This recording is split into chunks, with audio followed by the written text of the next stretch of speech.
Hello guys, welcome back to defence lover. आज के हमारी इस वीडियो में गाइस हम डिस्कस करने वाले हैं एनडीए के प्रिपरेशन स्ट्रेटेजी फॉर 2021। अगर आप एक सीरियस डिफेंस एस्पिरेंट हो और एनडीए के एग्जाम के लिए अपेयर होने वाले हो 2021 में, तो ये वीडियो गाइस आपको ज़रूर देखना चाहिए, क्योंकि एनडीए का एग्जाम काफ़ी सारे कैंडिडेट या फिर ज़्यादातर जो कैंडिडेट्स है उनको काफ़ी टफ लगता है।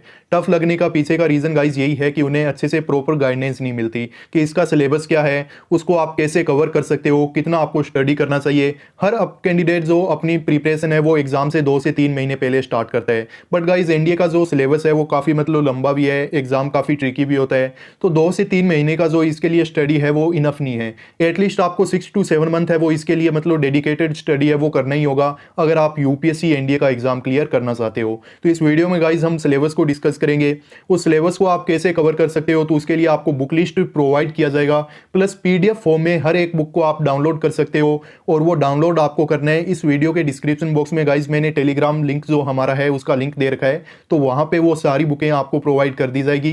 काफ़ी सारी बुक्स हैं वो ऑलरेडी अपलोडेड हैं, बट काफ़ी सारी नहीं भी है, तो वो भी वहां पे प्रोवाइड कर दी जाएगी। सो वहां से आप उन्हें डाउनलोड कर सकते हो। इसके अलावा आपको अभी से अगर आप एनडीए के लिए प्रिपरेशन स्टार्ट करते हो तो आपको कितने आवर्स एटलीस्ट पढ़ना चाहिए, उसके लिए क्या आपकी अप्रोच होनी चाहिए, और कौन से ऐसे टॉपिक है जिन पे आपको ज़्यादा फोकस करने की ज़रूरत है, तो वो सब कुछ इस वीडियो में हम डिस्कस करने वाले हैं। So let start the video को आगे गाइस कंटिन्यू करूँ उससे पहले आप सभी लोगों से एक रिक्वेस्ट है, अगर आपने अभी तक हमारे डिफेंस लवर यूट्यूब चैनल को सब्सक्राइब नहीं किया है देन गाइस प्लीज़ इसे सब्सक्राइब कर लीजिए, ताकि जो लेटेस्ट नोटिफिकेशंस हैं वो आपको टाइम टू टाइम मिलते रहें। So let's start the video. सबसे पहले गाइस हम थोड़ा सा एक ओवरव्यू ले लेते हैं कि आपका एनडीए का एग्जाम है, इसका पैटर्न क्या है। आई होप आपको पता होगा कि एनडीए एग्जाम है वो 2 कोड में डिवाइडेड होता है। कोड 1 गाइस आपका होता है मैथमेटिक्स, जिसमें 300 मार्क्स के आपको मैथमेटिक्स के 120 क्वेश्चंस देखने को मिलते हैं, और हर एक क्वेश्चन का जो वेटेज है गाइस आई होप आपको पता चली गया होगा कि 300 टोटल मार्क्स हैं और 120 क्वेश्चंस हैं, तो हर एक क्वेश्चन का जो वेटेज है वो है 2.5 मार्क्स फॉर कोड 1। मैथमेटिक्स का जो एक क्वेश्चन होगा उसका वेटेज होगा 2.5 मार्क्स। इसके अलावा गाइस जो कोड 2 होता है वो होता है गेट, जनरल एबिलिटी टेस्ट, तो इसका जो वेटेज है गाइस वो होता है 600 मार्क्स, और यहाँ पे जो टोटल क्वेश्चंस होते हैं गाइस वो होते हैं 150, तो हर एक क्वेश्चन का जो वेटेज है वो हो गया 4 मार्क्स। इसके अलावा गाइस आपको ये भी पता होना चाहिए कि जो आपका गेट का पेपर है, जनरल एबिलिटी टेस्ट का जो पेपर है उसको 2 सब पार्ट्स में डिवाइडेड किया गया है, एक है पार्ट ए और दूसरा है part B. Part A guys होता है इंग्लिश में गाइस 50 क्वेश्चंस होते हैं आउट ऑफ 150 आपको पता है कि टोटल क्वेश्चंस आपको दिखाई देंगे गेट के पेपर में, बट इनमें से जो 50 क्वेश्चंस होंगे स्टार्टिंग के वो होगा पार्ट ए, और वो क्वेश्चन होंगे सारे के सारे इंग्लिश के। पार्ट बी में गाइस आपको जीके एंड जीएस के क्वेश्चंस दिखाई देते हैं, जो टोटल होते हैं 100 क्वेश्चंस, और आपको पता है कि गेट का जो टोटल वेटेज है वो 150 क्वेश्चंस का है। Out of that 100 questions are from part B, जिसमें जीके और जीएस के क्वेश्चंस हैं वो आपको दिखाई देंगे। तो ये तो हो गया एक जनरल आइडिया। अब चलो देखते हैं इसके पूरे सिलेबस के बारे में कि मैथमेटिक्स का क्या सिलेबस है, इंग्लिश के लिए आपको क्या प्रिपरेशन और कहाँ से करना चाहिए। इसके अलावा जो जीके एंड जीएस है वहाँ पे आपको प्रिपरेशन है वो कैसे और कहाँ से करनी चाहिए। वीडियो को आगे कंटिन्यू करूँ उससे पहले आई होप आपको पता होगा कि हर एक क्वेश्चन के लिए नेगेटिव मार्किंग भी होती है 1/3 मार्क्स का, तो ये भी हमेशा ध्यान रखना कि अगर कोई भी एक क्वेश्चन आप गलत अटेम्प्ट करते हो तो उसके लिए नेगेटिव मार्किंग होगा 1/3 का। अब चलो देखते हैं गाइस, सबसे पहले कोड 1 या फिर मैथमेटिक्स का सिलेबस। ओवरऑल अगर देखा जाए गाइस तो इसमें ज़्यादा कुछ ट्रिकी नहीं है। मैथमेटिक्स का जितना ज़्यादा प्रिपरेशन करोगे उतना ही आपके लिए बेनिफिट है, क्योंकि मैथमेटिक्स में अगर आपने एक थ्रेशोल्ड को क्लियर नहीं किया, जो हर बार नॉर्मली रखा जाता है 30%, मतलब कि 120 मार्क्स के अगर आपने 30% स्कोर आपने नहीं किया तो आपका जो एग्जाम है वो क्लियर नहीं होगा, चाहे आपका ओवरऑल जो कट ऑफ है वो ओवरऑल जो आपके मार्क्स हैं वो कट ऑफ से ज़्यादा हो, बट एटलीस्ट आपको 30% मार्क्स हैं वो मैथमेटिक्स में स्कोर करना कंपलसरी है। ऑलमोस्ट गाइस मैथमेटिक्स का सिलेबस वही है जो आपने 11th और 12th क्लास की एनसीईआरटी बुक्स में कवर किया है अपने स्कूल डेज में, उसी को वापस से रिवाइज कीजिए, जितनी बार हो सकता है उतनी बार रिवाइज कीजिए। इसके अलावा जो 5 to 10 ईयर्स के प्रीवियस ईयर के क्वेश्चन पेपर्स हैं उनको अच्छे से कवर कीजिए। ये आपकी हो गई बुक लिस्ट या फिर रिसोर्सेज मैथमेटिक्स को कवर करने का। और इसके अलावा जो जितने भी फॉर्मूले हैं उन पे आपको अच्छे से कमांड होना चाहिए, क्योंकि मैथमेटिक्स है, मैं फिर से आपको बोल रहा हूँ कि क्वेश्चंस तो वही होंगे जो आपकी 11th और 12th क्लास के सिलेबस में थे या फिर आपने एनसीईआरटी बुक में सोल्व किए थे, बट उनको थोड़ा ट्रिकी बना दिया जाएगा। अगर आपकी फॉर्मूलाज पे अच्छी कमांड नहीं होगी, डेली बेसिस पे आप उन्हें रिवाइज नहीं कर रहे हो, बार बार आपने उन्हें नहीं लिखा है, तो मैथमेटिक्स में डेफिनेटली आपको काफ़ी प्रॉब्लम होगी। काफ़ी सारे क्वेश्चंस होते हैं जो डायरेक्ट आपसे फॉर्मूला पूछे जाते हैं। अगर आपने अच्छे से फॉर्मूला वगैरह आपके याद है तो वो क्वेश्चन आपके लिए बोनस हो सकते हैं, क्योंकि बिना पेन को यूज़ किए आप उनका राइट आंसर है वो टिक वहाँ पे कर सकते हो। फिर भी ओवरऑल देख लेते हैं कि कौन कौन से टॉपिक्स हैं। तो एलजेब्रा में आई होप आपको पता होगा कि बाइनरी नंबर और इसके अलावा नंबर लाइन से रिलेटेड अगर कोई क्वेश्चन है तो वो सब कुछ एलजेब्रा में कवर किया जाएगा, जो आपकी 11th क्लास की एनसीईआरटी में है। मैट्रिक्स एंड डिटर्मिनेंट्स, तो इससे भी काफ़ी सारे मतलब क्वेश्चंस आपको देखने को मिलेंगे, और ये जो टॉपिक है वो आपने 12th क्लास की एनसीईआरटी बुक्स में अपने स्कूल डेज में कवर किया है। फिर गाइज एक सबसे इंपॉर्टेंट या फिर कुछ एक जो इंपॉर्टेंट टॉपिक है उनमें से एक है ट्रिग्नोमेट्री। ट्रिग्नोमेट्री को जितना अच्छे से हो सकता है उतना अच्छे से कवर कीजिए। इसके फॉर्मूले हैं उनको अच्छे से मतलब याद रख लीजिए, बार बार उनको लिखिए, क्योंकि ट्रिग्नोमेट्री का वेटेज है वो काफ़ी ज़्यादा होता है। ऑलमोस्ट आपको यहाँ से मतलब 10 to 15 क्वेश्चंस हैं वो हर बार एनडीए के एग्जाम में आपको ट्रिग्नोमेट्री से देखने को मिलेंगे। एटलीस्ट 15 क्वेश्चन तक, मतलब 15 क्वेश्चन तो नॉर्मल है एनडीए के एग्जाम में, ट्रिग्नोमेट्री से 15 क्वेश्चन तो नॉर्मल है। अब इसमें जो आपसे पता है कि जो ट्राइंगल्स का प्रॉपर्टी है उसके रिगार्डिंग क्वेश्चन आपको देखने को मिलेंगे। हाइट एंड डिस्टेंस जो आपने 10th क्लास की एनसीईआरटी में कवर किया था वो क्वेश्चंस आपको यहाँ पे देखने को मिलेंगे। बाकी जो ट्रिग्नोमेट्री के क्वेश्चंस हैं वो आपको यहाँ पे मिलेंगे ही मिलेंगे। फिर जो गाइज आपका फोर्थ टॉपिक है वो है analytical geometry of 2 and 3 dimensions. तो यहाँ पे नॉर्मली गाइज आपको क्वेश्चंस देखने को मिलेंगे, जैसे कि एक्लिप्स है उससे रिलेटेड, सर्कल से रिलेटेड, सर्कल के इक्वेशंस, हाइपरबोला उसके इक्वेशंस, उनके एप्लीकेशंस, तो उनके रिगार्डिंग जो आपको सारे क्वेश्चंस दिखाई देंगे वो यहाँ पे होंगे फोर्थ टॉपिक में, और ये आप कवर कर सकते हो 11th क्लास के एनसीईआरटी बुक से। फिर गाइज आगे के जो 5th and 6th नंबर जो टॉपिक है वो मोस्ट इंपॉर्टेंट टॉपिक है ट्रिग्नोमेट्री के साथ साथ। ये 3 टॉपिक काफ़ी इंपॉर्टेंट है, trigonometry, differential calculus, integral calculus and differential equations. Hindi में बता देता हूँ, इसका डिफरेंशियल कैलकुलेशन मीन्स है अवकलन। अवकलन के रिगार्डिंग जो भी आपने चैप्टर कवर किए थे अपने 12th क्लास के एनसीईआरटी बुक में मैथमेटिक्स में, वो आपको अच्छे से रिवाइज कर लेने हैं। इंटीग्रल कैलकुलेशन की बात की जाए तो ये है समाकलन। आई होप इतना तो आपको पता होगा। तो इन 3 टॉपिक को अच्छे से कवर कर लीजिए, trigonometry, differential calculus, integral calculus. तो यहाँ से ऑलमोस्ट आपके मतलब 40 क्वेश्चन तो आपको मैथमेटिक्स में मतलब यही दिखाई देंगे। ऑलमोस्ट 40 क्वेश्चन तक क्वेश्चन इन 3 टॉपिक से हो जाते हैं ओवरऑल अगर देखा जाए तो। फिर जो आपका 7th टॉपिक है गाइज वो है स्टैटिक्स एंड प्रोबेबिलिटी। तो स्टैटिक्स में गाइज वही है पाई चार्ट वगैरह, हिस्टोग्राम वगैरह जो आपने बनाए थे अपनी मतलब अर्लियर क्लासेज में 11th में 10th में, तो वही क्वेश्चन आपको यहाँ पे दिखाई देंगे। एंड प्रोबेबिलिटी आई होप आप सभी को पता होगा इसके बारे में। तो प्रोबेबिलिटी से भी काफ़ी मतलब सारे क्वेश्चन है वो आपसे पूछे जाते हैं। 8th जो टॉपिक है गाइज वो है वेक्टर एलजेब्रा। तो ये भी आपने 12th क्लास की एनसीईआरटी में आई होप मतलब कवर किया होगा। तो मैथमेटिक्स में तो चलो इतना कुछ जाने को नहीं था, आपको सिंपली पता है कि 11th एंड 12th क्लास का जो मैथमेटिक्स है वो मतलब मैथमेटिक्स का जो एनसीईआरटी बुक है वो आपको कवर करना होगा। बट ध्यान रखना उसे 1-2 बार रिवाइज करने के बाद एटलीस्ट आपको 5 to 10 ईयर्स के जो क्वेश्चन पेपर्स हैं वो डेफिनेटली उनको रिवाइज कीजिए, उनको सोल्व कीजिए, तभी आप अपनी प्रिपरेशन को मतलब एनडीए के एग्जाम के लेवल के इक्वल ले जा पाओगे। ठीक है, अब चलो देखते हैं गाइज आपका कोड 2 जो कि है गेट उसका सिलेबस। तो देखिए गाइज यहाँ पे कैंडिडेट को सबसे ज़्यादा प्रॉब्लम होती है। मैथमेटिक्स तो इजी है, आपको पता है कि कहाँ से कवर करना है, बट मेन जो प्रॉब्लम स्टार्ट होती है वो गेट से होती है, कोड 2 से। और इसका भी स्पेशल जो पार्ट ए है वो है इंग्लिश का, जैसा हमने देखा है। टोटल ओवरऑल इससे 50 क्वेश्चन होते हैं। तो यहाँ पे देखिए गाइज ज़्यादातर जो आपको क्वेश्चन दिखाई देंगे अब की बार का जो एनडीए 2020 का क्वेश्चन पेपर है उसको एक बार मतलब ओवरव्यू लीजिए। आई होप आप उसमें अपेयर भी हुए होंगे, तो आपको पता चलेगा कि ज़्यादातर जो क्वेश्चन है वो आपके ग्रामर वोकेब बेस्ड हैं।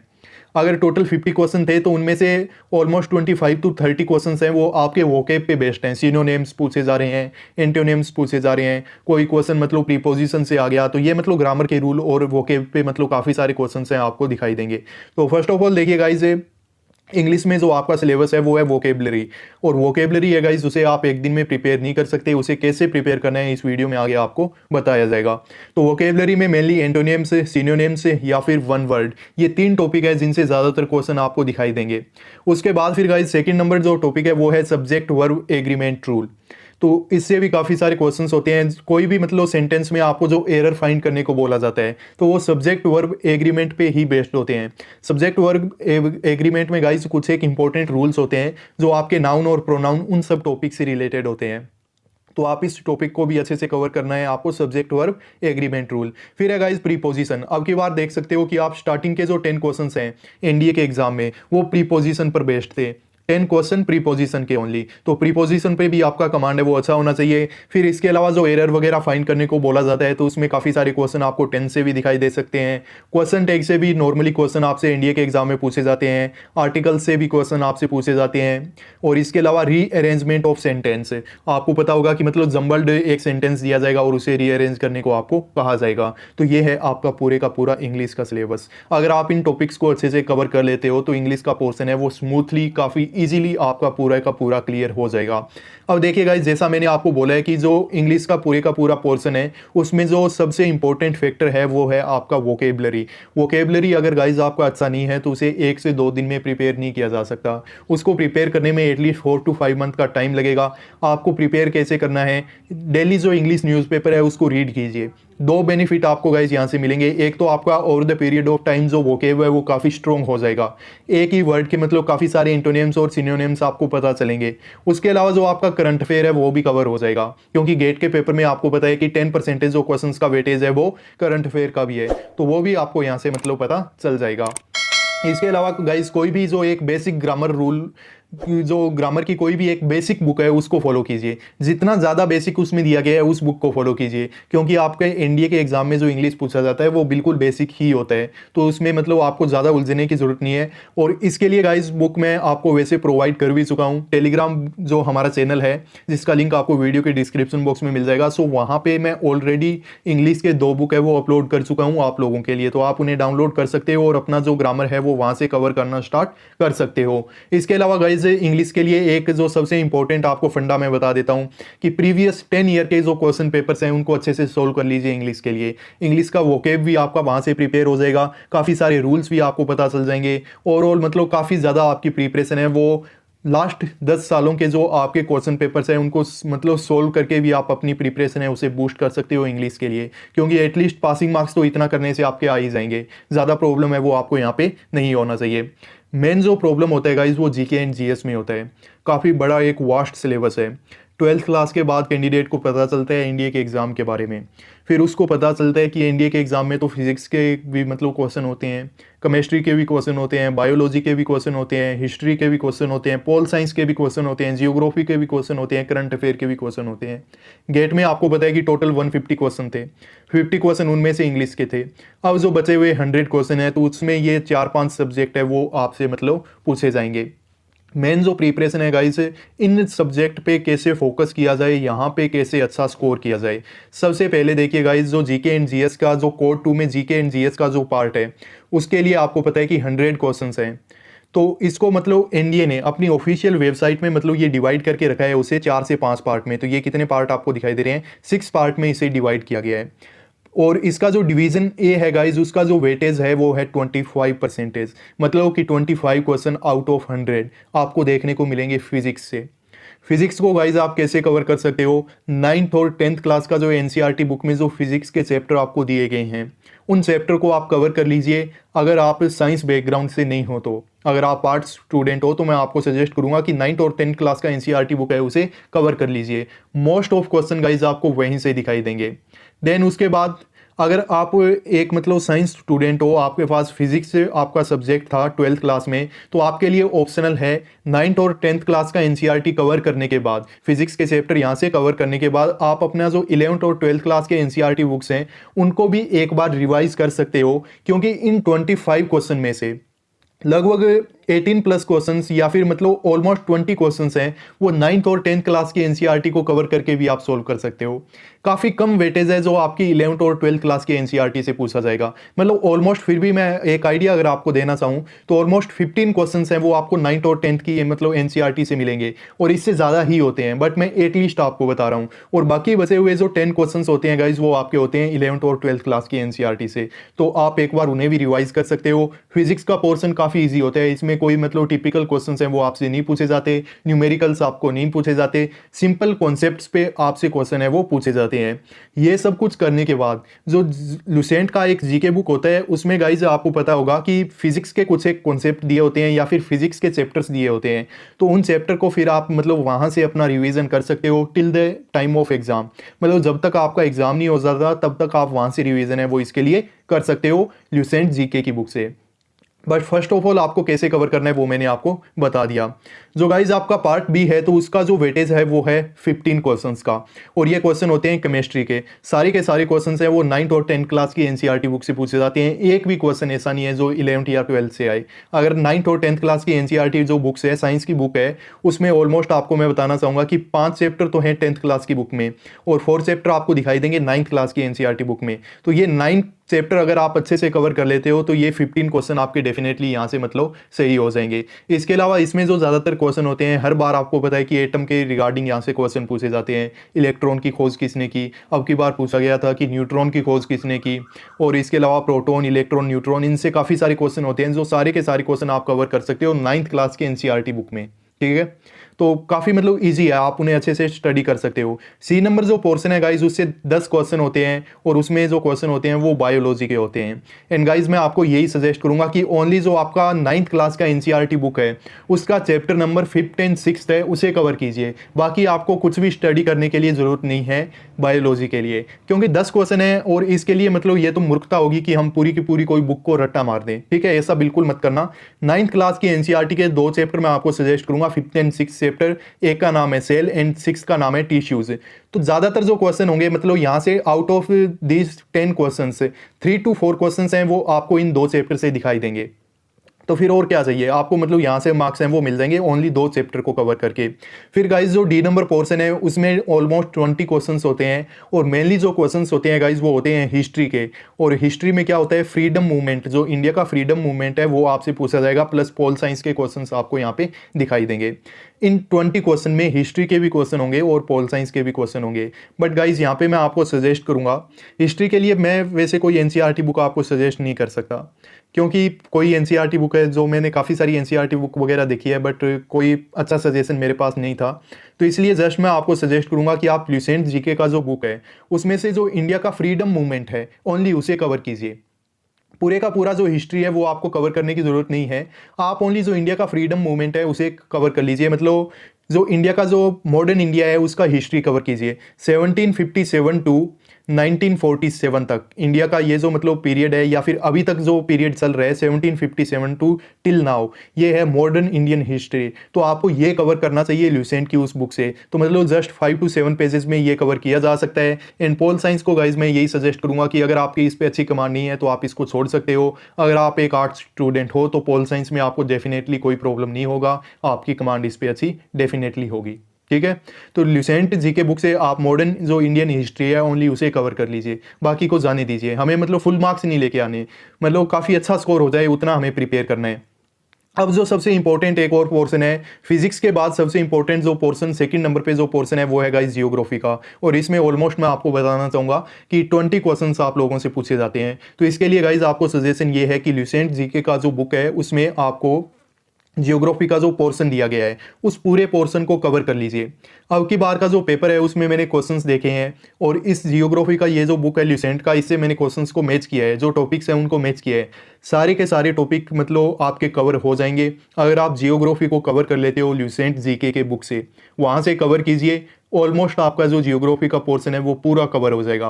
अगर आप एक आर्ट्स स्टूडेंट हो, 11th और 12th क्लास में आपके पास जियोग्राफी आपका एक सब्जेक्ट था, तो आपको मैं सजेशन दूंगा कि 11th क्लास के जो एनसीईआरटी बुक्स हैं, 2 बुक हैं, एक है जियोमॉर्फोलॉजी का जिसमें स्ट्रक्चर्स वगैरह है, एंड सेकंड है इंडियन जियोग्राफी। तो वो दोनों बुक भी आप कवर कर सकते हो ताकि आपका प्रिपरेशन है वो अच्छे से मतलब नेक्स्ट लेवल पर जाए, कुछ बोनस पॉइंट आपको यहाँ से मिल जाए अगर कोई पोर्शन छूट भी जाए तो। उसके बाद गाइज जो सबसे आखिर का हमारा पोर्शन है वो है करंट अफेयर्स का। तो करंट अफेयर में गाइज मैंने आपको बोला है कि डेली न्यूज़पेपर को रीड कीजिए, 2 बेनिफिट आपको यहाँ से मिलेंगे। एक तो आपका वोकेब प्रिपेयर होगा, प्लस करंट अफेयर भी पर भी आपका मतलब जो कमांड है वो काफ़ी अच्छा हो जाएगा। गाइज आपका पूरा रिसोर्सेज लिस्ट हो गई, ये बुक लिस्ट है आपकी, और ये आपको यहाँ पे दिखाई दे रहे हैं सब्जेक्ट, ये है उनका वेटेज और ये है उनकी डिवीज़न। तो ये यूपीएससी के ऑफिशियल वेबसाइट पे मतलब इतना सब कुछ आपको मिलेगा, बट ये बुक लिस्ट है वो मैंने अपनी ओर से आपको प्रोवाइड की है।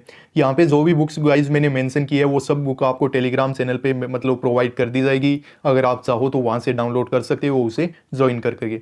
अब आगे चलो देखते हैं कि आपका स्टडी प्लान क्या रहना चाहिए। देखिए गाइज मैथमेटिक्स है तो इसको मतलब सबसे इंपॉर्टेंट है मैथमेटिक्स। अगर यहाँ पे एटलीस्ट आपने 30% मार्क्स स्कोर नहीं किए तो फिर आप एग्जाम को क्वालिफाई कर ही नहीं पाओगे, चाहे आपका गेट के पेपर में कैसा भी आपका स्कोर रहा हो। तो मैथमेटिक्स को गाइज एटलीस्ट आपको 2.5 आवर्स है वो डेली कीजिए। अगर आप डेली स्टडी कर रहे हो सीरियसली एंड 2.5 आवर्स आप मैथमेटिक्स को सॉल्व कर रहे हो, सेल्फ स्टडी कर रहे हो, देन ये इनफ है जब तक आपका एग्जाम नहीं हो जाता। डेफिनेटली अगर आप 2.5 आवर अपनी जो प्रिपरेशन है उसे कंटिन्यू रखोगे till the time of exam, आप 2 से 3 बार मतलब रिवीजन भी कर लोगे अपने मैथमेटिक्स के सिलेबस का। बार बार जो आपको मतलब एक काम करना है वो है फॉर्मूला रिवीजन। आपको फोकस रखना है फॉर्मूला पे, काफ़ी इंपॉर्टेंट है एनडीए के एग्जाम को क्लियर करने में फॉर्मूलाज, ठीक है। सेकेंड है गाइज इंग्लिश। तो इंग्लिश को आप 1 आवर डेली मतलब टाइम दीजिए, इसके जो कॉन्सेप्ट्स हैं उनको कीजिए और बार बार रिवीजन कीजिए वोकेबलरी को। जैसे आज आपने 100 जो वन वर्ड सब्सटीट्यूशंस हैं उनको मतलब याद करने की कोशिश की है, तो कल उनको वापस से रिवाइज कीजिए, देन आगे अपना जो नया काम है उसे स्टार्ट कीजिए। जीके एंड जीएस की बात की जाए गाइज तो 2 आवर्स का डेली स्टडी है वो इसके लिए काफ़ी इनफ होगा। फिजिक्स एंड जियोग्राफी पे काफ़ी ध्यान दीजिए, क्योंकि अगर आपने ध्यान से देखा होगा तो आपको पता चलेगा कि फिजिक्स के होते हैं ओवरऑल 25 क्वेश्चन, जियोग्राफी के होते हैं 20 क्वेश्चन, तो ऑलमोस्ट ये हो गए 45%। आउट ऑफ 145 क्वेश्चन तो आपको दिखाई देंगे फिजिक्स एंड जियोग्राफी 2 सब्जेक्ट से। तो इसीलिए बोल रहा हूँ कि इन पे काफ़ी ज़्यादा फोकस रखिए। हिस्ट्री वगैरह है तो इसमें आपको फिर से मैं बता देता हूँ कि जो मॉडर्न इंडियन का हिस्ट्री है उसे कवर कीजिए। उसमें भी जो 1857 का जो रिबेल हुआ था जिसको 1857 की क्रांति कहते हैं, तो उस पर ज़्यादा फोकस रखिए। और महात्मा गांधी को अच्छे से पढ़ लेना, ठीक है। गांधी जी को अच्छे से पढ़ना, उनसे मतलब 3 से 4 क्वेश्चन हर बार पूछे जाते हैं। अब की बार के भी एक क्वेश्चन पेपर को उठा के आप देख लीजिए, आपको क्वेश्चन है वो दिखाई दे जाएंगे। जीके एंड जीएस में गाइज मैंने आपको बता दिया कि फिजिक्स एंड जियोग्राफी पे थोड़ा फोकस रखिए और 2 आवर्स का डेली स्टडी अपना रखिए। अब स्पेशल फोकस जो आपको रखना है गाइज कुछ एक टॉपिक पे, जैसे करंट अफेयर में जितनी भी मिलिट्री एक्सरसाइज हैं उनको अच्छे से याद रख लीजिए कि कोई भी पर्टिकुलर एक मिलिट्री है एक्सरसाइज है वो कौन सी कंट्री के साथ इंडिया ऑर्गेनाइज करता है, तो उसके बारे में आपको पता होना चाहिए। हर बार 2 से 3 क्वेश्चन आपको यहाँ से दिखाई देंगे। अब की बार के भी एग्जाम में पूछे गए हैं जो रिसेंटली 6 सितंबर को ऑर्गेनाइज करवाया गया था। इसके अलावा गाइज यूपीएससी का एक फेवरेट रीजन है मेडिटेरियन सी रीजन। मेडिटेरियन सी, कैस्पियन सी, ब्लैक सी और ये जो यूरोप वाला रीजन है, हर बार 3 से 4 क्वेश्चन यहाँ से पूछे जाते हैं। अब की बार का जो इंडिया का एग्जाम है गाइज वहाँ पे 3 क्वेश्चन पूछे गए थे। एक तो यही हो गया सुएज कैनाल से रिलेटेड, सेकंड क्वेश्चन था गाइज अजरबैजान का, थर्ड क्वेश्चन था गाइज कि जो कोकस जो यूरोप और एशिया को मतलब कौन सी माउंटेन रेंज है वो सेपरेट करती है, तो वो कौन सी थी वहाँ पे, मतलब कोकस माउंटेन रेंज वहाँ पे होना था, ऐसा करके इसका कोई आंसर था, ठीक है। तो मेडिटेरियन सी का जो रीजन है उस पर काफ़ी अच्छे से फोकस रखना। देन उसके बाद वो यूनाइटेड नेशंस है, यूएन जिसे हम बोलते हैं, तो उस पर भी फोकस रखो। वो अगर कोई भी कारण से करंट अफेयर में है, उसका कोई भी अगर एक ब्रांच करंट अफेयर में है, कोई मतलब ऑर्गेनाइज कोई वर्क वो कर रहा है, तो उस पर फोकस रखो, वहाँ से भी मतलब क्वेश्चंस हैं वो आप लोगों से पूछे जाएंगे। इसके अलावा गाइज मैथमेटिक्स के फॉर्मूले हैं उनको डेली रिवाइज करते रहो, वोकेबलरी पे अपना फोकस रखो। अगर ये सब कुछ आप अपने एग्जाम तक करोगे तो इस अकेडमी में, एनडीए में, नेशनल डिफेंस अकेडमी में जाने से आपको कोई नहीं रोक सकता। अगर इस तरह से आप मतलब डेली अपना जो प्रिपरेशन है उसे कंटिन्यू रखते हो। 5.5 आवर्स का स्टडी प्लान यहाँ पे है। 30 मिनट्स का जो टाइम आपके लिए बच रहा है गाइज उसमें आपको करना चाहिए न्यूज़पेपर को डेली रीड करो, वहाँ से वोकेबलरी भी आपका प्रिपेयर होगा, करंट अफेयर भी वहाँ से प्रिपेयर होगा। तो ओवरऑल हो गया आपका 6 आवर का स्टडी प्लान जो बिल्कुल इनफ है। आपको कोई 10 आवर्स, 8 आवर्स, 12 आवर्स का स्टडी प्लान फॉलो नहीं करना। अगर ये 6 आवर्स का छोटा सा स्टडी प्लान आप अपने एग्जाम तक मतलब फॉलो करते हो, अच्छे से इसको मतलब इम्प्लीमेंट करते हो, तो डेफिनेटली आपका सिलेक्शन है वो अब की बार एनडीए में हो जाएगा। इसके अलावा अगर आपका कोई और मतलब क्वेश्चन क्यूरी है देन कमेंट कीजिए। बाकी thanks for watching, all the best आपको अपने एग्जाम के लिए। मिलता हूँ नेक्स्ट वीडियो में। बाय, वंदे मातरम, जय हिंद।